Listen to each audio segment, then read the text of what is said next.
बसपा नेता मुख्तार अंसारी को अब सुप्रीम कोर्ट के आदेश के बाद पंजाब से यूपी के बांदा जेल में शिफ्ट किया जाएगा और इसकी प्रक्रिया भी शुरू हो चुकी है। इस पूरे प्रक्रिया तथा इसको लेकर के जो विवाद अभी शुरू हुआ है, इस पर हमारे साथ बात करने के लिए मुख्तार अंसारी के बड़े भाई तथा गाजीपुर से सांसद अफजाल अंसारी हैं। सर, इस ट्रांसफर की प्रक्रिया को लेकर के कई तरह की चर्चाएं चल रही है। क्या आपको लगता है कि उत्तर प्रदेश सरकार से मुख्तार अंसारी को कोई खतरा है?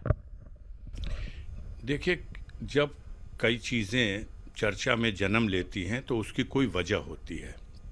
एक होता है कि कोई एक साधारण आदमी है, कोई बकबक कर रहा है, लेकिन जिस सत्ताधारी पार्टी की उत्तर प्रदेश में सरकार है, उस सत्ताधारी पार्टी का प्रदेश का अध्यक्ष खुलेआम पब्लिक मीटिंग में और ये बात कहता है कि अब सुप्रीम कोर्ट ने आर्डर कर दिया, अब उत्तर प्रदेश की पुलिस जाएगी और उत्तर प्रदेश की गाड़ी में उसको लेके आएगी।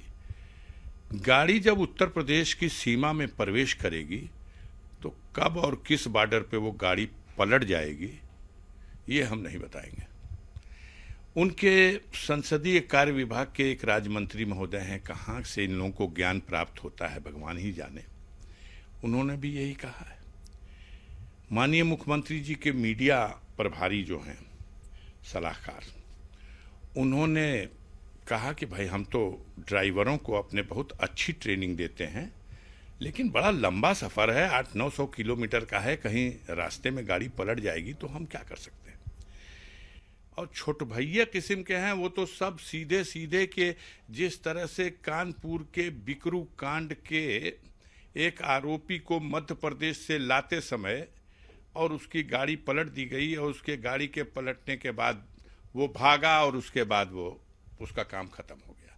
तो ये अभी से ये ऐसा तो इस देश में शायद कभी पहले हुआ हो कि किसी के मौत का ऐलान माननीय सर्वोच्च न्यायालय के उस आदेश की आड़ में, जिसमें कहा सिर्फ ये गया है कि उत्तर प्रदेश सरकार एक याचिका के माध्यम से ये कह रही है कि मुख्तार के विरुद्ध उत्तर प्रदेश में एमपी एमएलए स्पेशल कोर्ट जो इलाहाबाद प्रयागराज में है, वहां लगभग 15 मामलों का विचारण लंबित है और इनको वहां भेज दिया जाए ताकि उन मुकदमों का निस्तारण हो।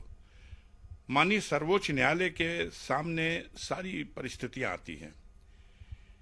फंडामेंटल राइट है हमारी सरकार का, ये कह के गए हैं। हालांकि ये फंडामेंटल राइट की श्रेणी नहीं है, लेकिन माननीय सर्वोच्च न्यायालय ने इस मामले में अपने व्यापक असीमित विशेषाधिकार का इस्तेमाल करके आर्डर किया कि 2 सप्ताह के अंदर पंजाब पुलिस या पंजाब के सुपरिटेंडेंट जेल मुख्तार अंसारी को उत्तर प्रदेश के बांदा जेल में शिफ्ट करने की प्रक्रिया अंजाम दें।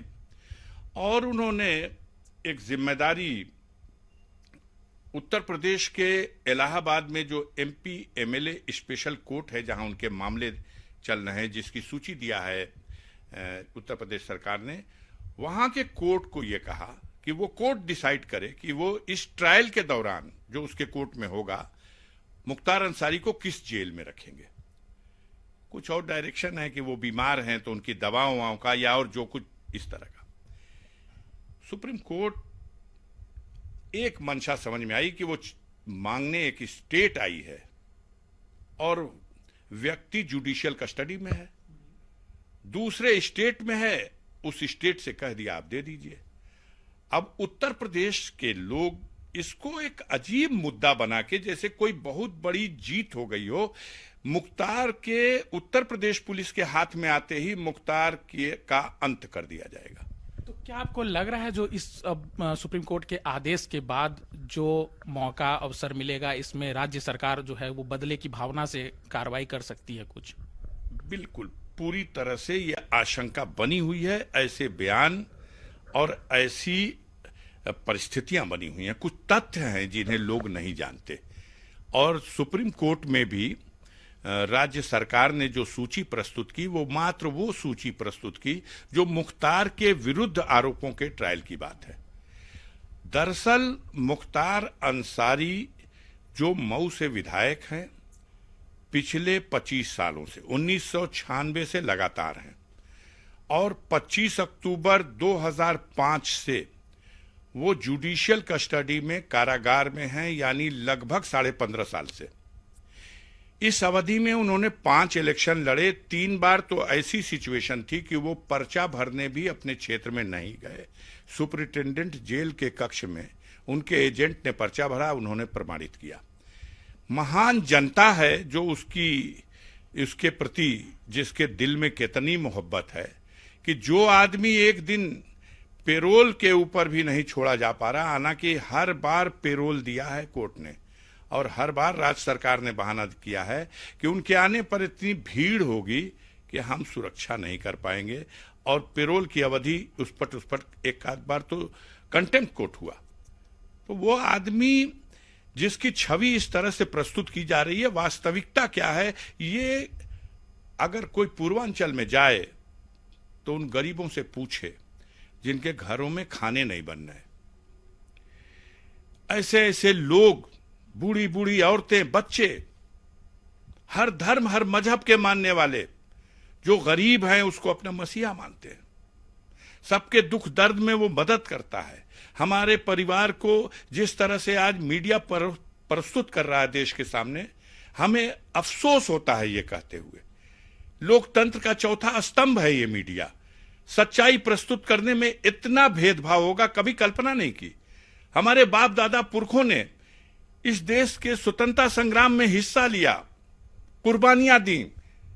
देश के बंटवारे के बाद प्रस्ताव रखा गया। मोहम्मद अली जिन्ना ने कहा, ब्रिगेडियर उस्मान आप चलो पाकिस्तान, हम पहला सेना का जनरल बनाएंगे। लेकिन ब्रिगेडियर उस्मान ने ठुकरा दिया उस प्रस्ताव को। हम इस मिट्टी में पैदा हुए और इसी मिट्टी में मर के दफन होना चाहेंगे। हम उस परिवार के हैं जिसमें 12 स्वतंत्रता संग्राम सेनानी हैं जिन्होंने अपना पूरा जीवन समर्पित कर दिया देश के लिए। और मुख्तार अंसारी 5 बार का विधायक, मैं 5 बार विधायक रहा हूं, 2 बार संसद सदस्य रहा हूं। मेरे बड़े भाई, हम 3 ही भाई हैं, मेरे बड़े भाई भी विधायक, 2-2 बार वो भी विधायक। और ऐसे हमें प्रस्तुत किया जाता है, ऐसे नाम लिया जाता है जैसे हम लोग किसी चौराहे पे पॉकेटमारी कर रहे हों। इस तरह से रुसवा करके यहीं दिल्ली में दरियागंज की कोठी नंबर 1 मेरे परदादा थे डॉक्टर मुख्तार अहमद अंसारी, उन्हीं के नाम के ऊपर मुख्तार का भी नाम रखा गया है। मुख्तार अंसारी के नाम पर रोड है। मुख्तार अंसारी यही दरियागंज की कोठी नंबर 1 स्वतंत्रता संग्राम के जमाने में कांग्रेस पार्टी का केंद्रीय कार्यालय हुआ करती थी। वो महात्मा गांधी के 10 सबसे विश्वसनीय लोगों में थे। 1926 और 27 में इंडियन नेशनल कांग्रेस के प्रेसिडेंट थे, तब पंडित मोतीलाल नेहरू महासचिव थे। हम उस परिवार को बिलोंग करते हैं जिसमें हाई कोर्ट के चीफ जस्टिस रहे केरल में अहमद अंसारी, जिसमें आसिफ अंसारी पैदा हुए जो उत्तर प्रदेश हाई कोर्ट के चीफ जस्टिस रहे। हम उस परिवार में जन्म लिए हैं जिसमें ब्रिगेडियर उस्मान पैदा हुए जिन्होंने कश्मीर में पाकिस्तान के खिलाफ लड़ी गई पहली जंग में अपने प्राणों की आहुति देकर के मातृभूमि की रक्षा की। हम उस परिवार के सदस्य हैं जिसमें फरीदुल हक अंसारी थे जो 2 बार राज्यसभा के मेंबर रहे, शौकतुल्लाह अंसारी साहब थे जो राज्यसभा के भी मेंबर रहे, लोकसभा के भी मेंबर रहे। हमें अफसोस है कि मुख्तार अंसारी के साथ बेबुनियाद बदनामी के इतने बड़े झूठे, पता नहीं क्या मिल रहा है सरकार के लोगों को। हमारी एक मित्र हैं भाजपा के नेता, हमने उनसे कहा कि आखिर मुख्तार के लिए इस तरह की छवि क्यों बनाई जा रही? कहे इलेक्शन स्टंट है। हमने कहा इसमें इलेक्शन स्टंट क्या हो सकता है? देखिए कितनी हल्की बात उन्होंने कहा। उन्होंने कहा बुश के लिए, पाकिस्तान के अमेरिका के राष्ट्रपति बुश के लिए सद्दाम हुसैन, ओबामा के लिए ओसामा बिन लादेन, मोदी के लिए दाऊद इब्राहिम। हम उस तरह से प्रस्तुत करना चाहते हैं कि योगी के लिए मुख्तार अंसारी। अरे भाई, शर्म आनी चाहिए आपको। आप क्या करना चाहते हो? एक ऐसे परिवार को जो देश में हमेशा देश के हित में काम करने का काम किया, देश सेवा में काम करने का काम किया, गरीबों की सेवाएं आज भी हम करते हैं। आप कैसा मैसेज प्रस्तुत कर रहे हो? हम जिस क्षेत्र से जीत के आते हैं मात्र 9% हमारी कौम और जात के लोग हैं। गूगल खोल के देख लीजिए, गाजीपुर जनपद लिखिए और लिखिए कि मुसलमानों की आबादी कितनी है। 40 साल से मैं कैसे राजनीति करता हूं, इतने बड़े बड़े सूरमा भारतीय जनता पार्टी के, मनोज सिन्हा रेल राज्य मंत्री रहे हैं, संचार मंत्रालय उनके पास था, डाक एवं पोस्ट विभाग का मंत्रालय उनके पास था, माननीय मोदी जी का चुनाव क्षेत्र की जिम्मेदारी उनके पास थी, माननीय राष्ट्रीय अध्यक्ष अमित शाह उनका पर्चा भरवाने गए थे, 3 मीटिंगें मोदी जी ने की और 1.25 लाख वोट के अंतर से इस बार भी हमने उनको चुनाव हरा दिया। दिल्ली में भी उनकी सरकार, प्रदेश में भी उनकी सरकार। इसके पहले इलेक्शन में मैं उनको 2,27,000 वोट से हरा चुका हूं। हम जनता में गरीबों की सेवा करते हैं, दुखियों के आंसू पोंछते हैं, इसलिए लोग जाति और संप्रदाय और नस्ल और धर्म के हर दीवार से ऊपर उठ करके हमारा साथ देते हैं, हमारे दुख को दुख समझते हैं, हम उनके दुख को दुख समझते हैं। यह अजीब बात है कि सुप्रीम कोर्ट से कहा जाएगा मुख्तार को भेजा जाए, ट्रायल कराना है, और रोज डराया जाएगा कि रास्ते में गाड़ी पलट जाएगी। देखना यह है कि हर व्यक्ति के जीवन की रक्षा सरकार का दायित्व है और उसके जीवन की रक्षा का दायित्व दोगुना ज्यादा हो जाएगा अगर वो जुडिशियल कस्टडी में है। तो सरकार भी उसकी रक्षा करेगी, जुडिशियल सिस्टम भी उसकी रक्षा करेगा। और माननीय सर्वोच्च न्यायालय और राज्य सरकार उत्तर प्रदेश के बीच में एक न्यायिक फैसला आया है और उसके बाद भी कैसे कहा जा रहा है कि वहां पर कोई मुकदमा नहीं चलाया जाएगा, उससे पहले ही रास्ते में उसको मार दिया जाएगा। जी, कल उन्हें मोहाली कोर्ट में व्हील चेयर पर देखा गया, तो उन्हें क्या कोई बीमारी है, कोई तकलीफ है, या फिर ये जो ट्रांसफर के जो आदेश हुए हैं उसका खौफ है? भाई साहब, वो खौफ तो होगा ही, खौफ नहीं होगा तो घबराहट तो होगी ही। लेकिन वो 2 साल से बीमार है, 2 साल की उसकी मेडिकल रिपोर्ट देख लीजिए। उससे कई बार स्लिप डिस्क हुआ था, उसकी कमर में मेजर चोट है जिसकी वजह से वो कभी कभी पैर सुन्न होने लगता, वो पलथी मार के नहीं बैठ सकता, चलने में भी तकलीफ होती है। अगर उसने, एक तो भ्रम कहाँ हुआ, मीडिया के लोग उसकी पुरानी 10-20 साल पुरानी तस्वीरें, जब वो जवानी में घूमा करता था, खेला करता था, वो स्पोर्ट्समैन था। जब मुख्तार अंसारी की बात होती है तो पुरानी तस्वीरें सामने कर देते हैं। कोई तस्वीर, आज जो तस्वीर है आप देखेंगे तो खुद ही कहेंगे कि ये मुख्तार 60 साल उम्र हो गई, वो एक सीनियर सिटीजन है, और उसको आप फोटो दिखाते हैं 25 साल की उम्र वाली, जब वो क्रिकेट का कैप्टन हुआ करता था। तो ये गलत है ना, एक छवि आपने बना दिया, अब असली जब सामने आ रही तो आप अवाक हैं, अरे ये तो ऐसी हालत में है। और क्या, जो आदमी 15.5 साल से जेल में है, जेल तो जेल है यार, जो आदमी 15.5 साल से जेल में है, और उस आदमी को आप सोचेंगे कि वो अभी निकलेगा चमकता हुआ हीरो की तरह, कहां संभव है। उसके बाल सफेद हो गए, उसकी दाढ़ी सफेद हो गई, उसकी चमड़ी झूल गई, उसके बच्चे जवान हो गए, और इस मुसीबत में जब पहले ही किसी को कह दिया जाए, अदालत ने सजा नहीं दी, हुकूमत सजा देने पे आमादा है। शक इसलिए बढ़ जाता है कि मुख्तार पर 5 बार इससे पहले प्राणघातक हमले हुए हैं। एक बार हमला हुआ 15 जुलाई सन 2001 में, जब राजनाथ जी की सरकार थी उत्तर प्रदेश में। हमले का मुख्य अभियुक्त ब्रजेश सिंह, जो बहुत दुर्दांत अपराधी था, 24 साल तक ये व्यक्ति फरार रहा, 50 से अधिक मुकदमों की इनके क्राइम हिस्ट्री की लिस्ट है। ये 2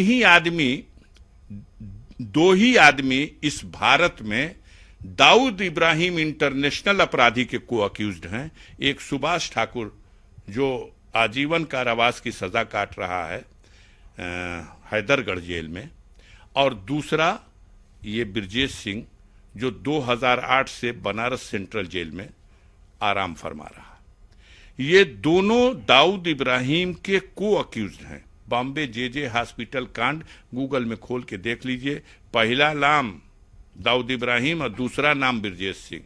लेकिन कृपा है उत्तर प्रदेश सरकार की कि वो चाहते हैं कि मुख्तार अंसारी पे इसने हमला किया, भले मुख्तार न मारा गया, 3 लोग उसमें मारे गए थे, 9 लोगों को गोलियां लगी थी। उत्तर प्रदेश के हाई कोर्ट ने उसकी जमानत खारिज करते हुए लिखा है कि यह 25 साल तक पेरोल लेकर के भागने वाला दुर्दांत अपराधी है। और जिस घटना में ये जमानत मांगने आया है उसमें 9 लोग गोली से इंजर्ड हैं। कैसे जमानत दी जा सकती है? ये जमानत खारिज की गई। अब उसका ट्रायल होना है। ट्रायल होना है तो वादी मुकदमा मुख्तार है, घायल है। वादी मुकदमे के साथ घायल इंजर्ड विटनेस गौस मोहिउद्दीन है, शाहिद है, तौकीर है, जफर है और अफरोज है। अब क्या करें? उनको हड़काना है। सबके लाइसेंस जमा, सबके लाइसेंस निलंबित, निरस्त, ताकि डर सताए कि अब कैसे बचेंगे।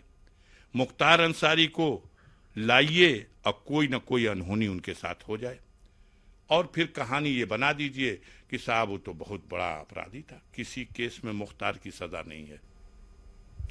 कल जब कोर्ट में इनकी पेशी हुई थी मोहाली में, तो वहां पर यह भी सवाल उठे कि इन्हें जेल की गाड़ी की बजाय एक एम्बुलेंस में लाया गया जिसपे यूपी का ही नंबर था और वह एम्बुलेंस भी बुलेट प्रूफ एम्बुलेंस थी। मैंने यहाँ टीवी में देखा है। मेरी सलाह है कि पुष्टि हो जाए। आपका बड़ा चैनल है, आपका बड़ा चैनल है, ये लोकल सोशल मीडिया वाले बुलेट प्रूफ और सैटेलाइट फोन, ये इनकी खूबसूरत बनाने को न्यूज़ है। बंदी को जेल से ले जाया गया, 2 चीजें खट रही हैं। एक तो एम्बुलेंस में ले जाया गया, दूसरे व्हीलचेयर पे ले जाया गया। मेन बुलेट प्रूफ जो एम्बुलेंस भी, आप उसको चेक कर लीजिए। इसमें बात कहाँ जा रही है? वो कोई चीज गायब थोड़ी होती है। कोई भी बंदी जब जेल से कोर्ट ले जाया जा रहा तो कोई ना कोई वाहन का प्रयोग करेगी वहां की जो फोर्स है जो उसको लेके जाने वाली है। हमने तो कितनी बार देखा है ट्रेन से लोग लेके जाते हैं, कितनी बार देखा है बस से ले जाके हैं, कई बार हमने देखा है ट्रक जा रही, लारी जा रही, उसी को रोक करके बैठ गए, ले जाओ बरेली पेश करके लेके आ जाना शाम तक। अक्सर होता है। किन परिस्थितियों में एज ए टैक्सी इस्तेमाल की गई है, अपराध उसमें क्या हुआ? तो वो तो यूपी की रजिस्ट्रेशन है, ये अपराध नहीं हुआ। अब क्या कि उसका रजिस्ट्रेशन 3 साल पहले फेल हो गया है, तो ये ट्रांसपोर्ट विभाग उस पर जुर्माना करेगा या चालान उसकी काटेगा, नहीं आपराधिक मुकदमा लिखा जाएगा। और एक डॉक्टर हैं मऊ की, डॉक्टर अलका राय, उनके कोई नर्सिंग होम है जो टीवी में ही आ रहा, उन्हीं के नाम से है, तो उन्हीं के नाम से बाकायदा बाराबंकी में मुकदमा भी कायम हो गया जी। उसके खिलाफ मुकदमा हुआ है। वजह क्यों हुई? लेकिन एक पूर्व पुलिस महानिदेशक हैं, उन्होंने यह भी आरोप लगाए हैं कि यह विधायक निधि से ही यह एम्बुलेंस खरीदा गया था और इसीलिए इन्हें सुविधा दी जा रही है। सारे आरोप मुंह से हम तो कहेंगे कि गलत है, लेकिन आपसे कहेंगे परीक्षण कर लीजिए। विधायक निधि से मुख्तार अंसारी के इस्तेमाल करने के लिए कोई गाड़ी खरीदी गई है, ये छुपेगा? लिस्ट होगी। विधायक निधि से तो जन सेवा के लिए नहीं होगी। एक समय आया था जब कह दिया गया था कि विधायक लोग अपने अपने लिए लग्जरी वाहन भी उससे खरीद सकते हैं। जब बहुत शोर मचा तो वापस हो गया था। 20 साल पहले की बात है। अभी बस ये है कि 2009 की गाड़ी है और पता नहीं 17 में उसका रिन्यूअल खत्म हो गया है। ये सब ट्रांसपोर्ट एक्ट में चालान वाला मामला है। लेकिन मसला क्या है? मसला ये है कि जब मैंने ये विषय उठा दिया कि मुख्तार को जान का खतरा इसलिए है कि जिम्मेदार मंत्री और पार्टी के पदाधिकारी, मुख्यमंत्री गलत बयान दे रहे हैं, मैसेज गलत जा रहा, और सुप्रीम कोर्ट के फैसले को वो एक अधिकारी ने तो मन बढ़ई में ये कह दिया कि ये जो सुप्रीम कोर्ट का फैसला आया है ये मुख्तार के डेथ वारंट पे मानो हमने साइन करा लिया। कौन है वो अधिकारी? आएगा वक्त तो बता देंगे, आएगा तो बता देंगे। उसी दिन हमने अब सोच लिया कि इससे बड़ी और क्या सजा हो सकती है। हमने एक चैनल के सामने कह दिया, उन्होंने कहा कि आप तो चैलेंज कर रहे हैं। उनका चैलेंज नहीं कर रहे हैं, सरफरोशी की तमन्ना अब हमारे दिल में है। ये चैलेंज नहीं है, लेकिन यह है कि अब सर कटाने की तमन्ना आ गई। जब इस स्तर पर आमादा हैं आप तो कि सुप्रीम कोर्ट का आदेश जेल ट्रांसफर का आपको मुख्तार अंसारी का डेथ वारंट समझ में आ रहा, तब हमने कहा था कि सरफरोशी की तमन्ना अब हमारे दिल में है और देखना है जोर कितना बाजुए कातिल में है। पूछा गया कि आखिर आपका प्लान क्या है, तो हमने कहा था कि वक्त आने पर बता देंगे तुझे ऐ आसमां, हम अभी से क्या बताएं क्या हमारे दिल में है। हमें उस विधाता पर, जहां इंसान के सोच की हद खत्म, वहां उस विधाता की, उसकी हद शुरू होती है। और हमें उस पर भरोसा है कि वो रक्षा करेगा। कोई न कोई ऐसी परिस्थितियां पैदा होंगी जिससे इन लोगों के अरमानों पर पानी फिर जाएगा, और ये जो रास्ते में उसका अंत करना चाहते हैं उसमें जरूर असफल होंगे। फिर प्रयास होगा, जेल में मारने की कोशिश होगी। जहर दे चुके हैं बांदा जेल में। भला हो उस समय जो डीएम था, वो डीएम तुरंत 4 घंटा बेहोश रहे और उनको उसी रात ला करके उसने पीजीआई लखनऊ में एडमिट किया। और लखनऊ में एडमिट होने के बाद तब रात भर के उसके बाद तो उनका होश आया, उन्हें इलाज दवा मिली और वो होश में आए, फिर बांदा भेज दिए गए। आप बताइए, जिसको 24 घंटा रहना है और आपकी कस्टडी में रहना है और आपकी नीयत बिगड़ जाएगी, तो कौन बचा सकता है? सिर्फ वही बचा सकता है। तो इसलिए अब हम उसी पे निर्भर हैं। न्यायालय के सामने गुहार लगाएंगे, लगाया था। माननीय महामहिम राष्ट्रपति के सामने उसके परिवार ने, बच्चों ने, महामहिम राष्ट्रपति और उत्तर प्रदेश के प्रमुख सचिव, उत्तर प्रदेश के चीफ सेक्रेटरी और राष्ट्रीय मानव अधिकार के अध्यक्ष, सबको लिख के दिया गया है कि ये तरीका अच्छा नहीं है। जो नया तरीका जुडिशियली के सिस्टम को बिल्कुल ठप करके, तो रूल ऑफ लॉ कहां बचेगा? ये खुद कर रहे हैं जोगी जी, अपने ऊपर, अपने मंत्रिपरिषद के सदस्यों के ऊपर, अपने चहेते विधायक और अपने संगठन के लोगों के ऊपर, यहां तक कि अपनी स्वजाति जो उनके पास पहुंच गया फरियाद लेके, मुकदमा उठा लिया। उनके मुकदमे का ट्रायल नहीं होगा। मुख्तार अंसारी के मुकदमे का ट्रायल कराने के लिए सुप्रीम कोर्ट में चले आए। शर्म आनी चाहिए हमको भी। अगर हमारे ऊपर कोई आरोप है तो सीना चौड़ा करके कहना चाहिए था कि हमारा भी ट्रायल कर लो, हम निर्दोष हैं। हम तो कहेंगे कि हम निर्दोष हैं और हमारा ट्रायल कीजिए। अगर हमारे विरुद्ध कोई साक्ष्य है, कोई सबूत है जो एविडेंस एक्ट के मुताबिक हमारे लिए सजा देने योग्य है, हमें सजा दीजिए। लेकिन अगर हमारे पास सबूत नहीं है, आप छोटे केस बनाए हैं, आपको पता है, तो आप हमें जेलवे में मार दीजिए, रस्तवे में मार दीजिए। कैसे चलेगा ये अंधेर? वो एक विधायक है, मेंबर ऑफ लेजिस्लेटिव असेंबली है, जुडिशियली की सबसे बड़ी कुर्सी पे बैठ के सुप्रीम कोर्ट के जज ने ऑर्डर किया है। देश की सबसे बड़े प्रांत उत्तर प्रदेश की सरकार की ओर से याचिका दाखिल हुई है। एक दूसरे प्रांत से दूसरे प्रांत में भेजा जा रहा है। ये मजाक नहीं तो क्या, पूरे सिस्टम को चैलेंज किया जा रहा, पूरे लोकतंत्र को चैलेंज किया जा रहा, पूरे जो रूल ऑफ लॉ का आज एक हमारे देश में लोगों में विश्वास है, उसको चैलेंज किया जा रहा। इस तरह की घटना नहीं होगी, हमारा दिल कहता नहीं होगी, लेकिन इनकी नीयत बुरी है, ये करना चाहते हैं। और अगर कोर्ट ने इस पे ध्यान नहीं दिया, अपने ऑब्जर्वेशन में, अपनी देखरेख में, अपनी निगरानी में उनके मुकदमे का ट्रायल कराएं। तो अभी जैसा उन्हें लाया जाएगा यहाँ पे, तो और इस बात की आप लोगों को आशंका है कि उनको जान को खतरा है, तो उनकी सुरक्षा के लिए आप लोगों ने सुप्रीम कोर्ट में कोई एप्लीकेशन अभी दी है? कोई एप्लीकेशन अभी तो बंद है, सुप्रीम कोर्ट कोई एप्लीकेशन नहीं दी है। अभी कोई आवाहन भी हमने ऐसा नहीं किया है। लेकिन हम आपको बता दें, मुख्तार अनाथ नहीं है। अगर वाकई जिस दिन ये कह दिया जाएगा कि उसको ला रहे हैं, रास्ते में मार देंगे, लाखों लोग सड़कों पे अपनी जान देने के लिए निकल जाएंगे। तो इतना बड़ा जनाधार है पश्चिम पूर्वी उत्तर प्रदेश में, औरत मर्द बच्चे हर धर्म हर कौम के निकल जाएंगे। गरीबों का मसीहा है वो, जो कह ले। और ये जलते हैं, नफरत करते हैं उससे, हरा हरा के थक चुके हैं उसको। अब सता रहा डर कि फिर समय आ गया। तो फिर तो अगले साल चुनाव होने वाले हैं, तो आपको नहीं लगता उसमें उनका खामियाजा भुगतना पड़ेगा? हो सकता है कि खामियाजा तो भुगतना है, खामियाजा तो अब बचनी नहीं है। ये सरकार, जो मुद्दा होना चाहिए था सरकार का, वो मुद्दा नहीं है। मुद्दा होना चाहिए था कि ये बढ़ रही महंगाई को कैसे कंट्रोल किया जाए, ये गिरती हुई कानून व्यवस्था की स्थिति को कैसे सुधारा जाए, ये व्याप्त भ्रष्टाचार कैसे कंट्रोल होगा, ये घूसखोरी, थाना हो, तहसील हो, ब्लॉक हो, जिला मुख्यालय हो, बिना घूस लिए कोई काम नहीं।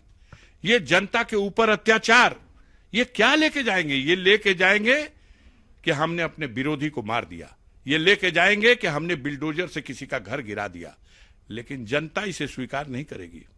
अब जनता का समय आ गया कापी जांचने का। अभी 5 साल तक तो ये कापी लिखते थे और हमारे मीडिया के भाई इनकी कापी जांच के इनको नंबर दे देते थे, आप बड़े शानदार, आप बड़े जानदार। लेकिन अब तो समय कापी जांचने का है जनता का, और जनता कापी जांचेगी। कांप रहे हैं, परेशान हैं। अब मुख्तार अंसारी इतना बड़ा दुर्दांत है, आप अपने को कितना बड़ा दुर्दांत समझते हैं? आप अपना मुकदमा हिम्मत है तो ट्रायल करा लीजिए, गुनहगार साबित हो जाएंगे। जो गुनहगार साबित नहीं है उसको आप गुनहगार कहते हैं? सदन में खड़े होकर के अपने सम्मानित सदन के एक सदस्य को बिना कोर्ट द्वारा गुनहगार का मतलब दोषी न हुआ? मुख्तार की एक दिन की भी कहीं सजा किसी कोर्ट से नहीं है, तो ऐसे कैसे गुनहगार कर सकते हैं? ये कहते हैं उत्तर प्रदेश का गुनहगार पंजाब में शरण ले लिया। ये इतनी छोटी मानसिकता, इतने बड़े पद पे, इतनी जिम्मेदारी के पद पे, और अधिकारियों को इस तरह से बेलगाम कर दिया। जो कोई अधिकारी कहता है कि विधायक निधि का बजट है, अरे अब रिटायर हो गए, कुछ लोग चोर दरवाजे से पहुंच गए हैं विधान परिषद में और राज्यसभा में, कुछ दो लोग लाइन में लगे हुए हैं। जब तक नौकरी रही लूटते खाते मौज मस्ती लेते रहे, अब बैक डोर से हम अब गुणगान गाते रहेंगे तो कृपा हो जाएगी, तो हम भी नसीब खुल जाएगा। ऐसे लोग जिनके हाथों में अवसर था, अपनी कहानी कहाँ शुरू करते हैं? एक सज्जन का मुकदमा उठा है, वो भी कई दिन चला। क्या साहब, तो हमारा मुकदमा उठा दिए, जोगी जी बड़े धनवान थे, हमने पोटा लगाया था। कैसा पोटा? के ऊपर पोटा? कहाँ का पोटा? कोई पोटा नहीं। मुख्तार के पास एक खुक्का नहीं बरामद है। एक फौज के भगेड़े को इन्होंने पकड़ा और कह दिया कि फौज का ये भगोड़ा, ये इसके पास जो हथियार हमने पकड़ा है, ये देने वाला था मुख्तार को जाके। कौन सा क्राइम हुआ? मुख्तार को देने वाला था। क्यों इस देश से मको पोटा खत्म हो गया, टांडा खत्म हो गया? क्यों खत्म हुआ? इसीलिए खत्म हुआ कि ये बनाए गए थे कानून कि ऐसे अपराधियों के खिलाफ इस्तेमाल किया जाए जो इसकी श्रेणी में आए। इन लोगों ने उसका दुरुपयोग किया अपने राजनीतिक विरोधियों के लिए, जो सरकार जिसकी तरफ इशारा कर दे उसके लिए, अपनी जिससे खुन्नस हो उसके लिए। नतीजा हुआ कि खत्म हो गया ये सब कानून।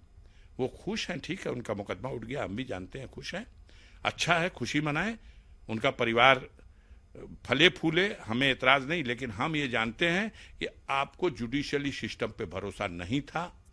आप डीएम के कार्यालय में गए और डीएम के कार्यालय में तोड़फोड़ की और धरना प्रदर्शन के नाम पर वहां जो आपने अपराध किया, उस अपराध के खिलाफ मुकदमा दर्ज हुआ।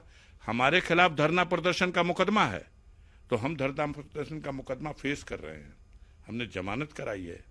हम भी राष्ट्रीय नेतृत्व के आह्वान पर पार्टी ने बंद का ऐलान किया था, हमने बाजार बंद कराई थी, और कई जगह हमारे मंत्री थे, उन्होंने गाड़ी रुकवाई थी। सबके ऊपर मुकदमा कायम हुआ, हम लोग अदालत में फेस कर रहे हैं।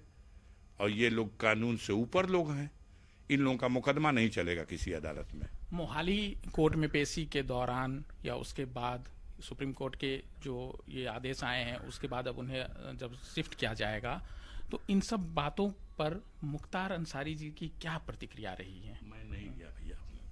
कोई लॉयर के लॉयर लगे हुए हैं, उनके जो लॉयर हैं वो उसके बारे में चिंता कर रहे हैं। मेरी हिम्मत नहीं हो सकी। मैं भी फोटो देखा हूँ, मुझे पंजाब गए हुए भी हम समझते हैं कि कम से कम 8-9 महीना हो गया होगा। तो वो दृश्य मैंने भी देखा, और जिस तरह का वातावरण मैं बता तो रहा हूँ, हजारों घर ऐसे हैं जहाँ लोगों से रोटी नहीं निकली जा रही। तो अभी जो मुख्य मुद्दा है वो यही है कि जो सुप्रीम कोर्ट ने आदेश दिया उसके तहत वे सकुशल यूपी जेल में हों और वहां पर वो सुरक्षित रहें। उनकी निगरानी सुप्रीम कोर्ट करे। जेल में भी 5 हमला हुआ है ना, 2 बाहर हुआ।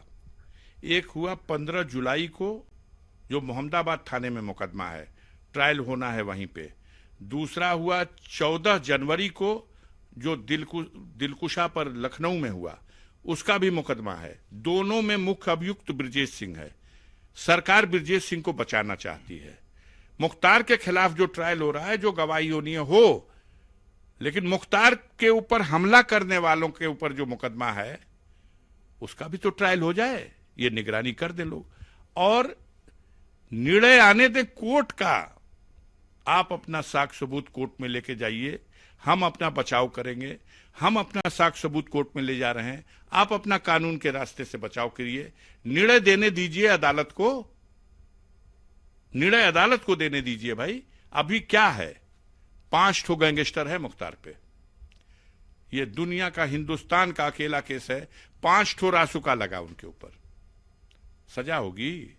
जो आदमी 11 साल से जेल में है, 15.5 साल से, और 11 साल पहले गैंगस्टर लगा, तो अभी 10 साल की सजा होती है गैंगस्टर में, अभी में सजा होगी तो ऐसे ही खत्म हो गया।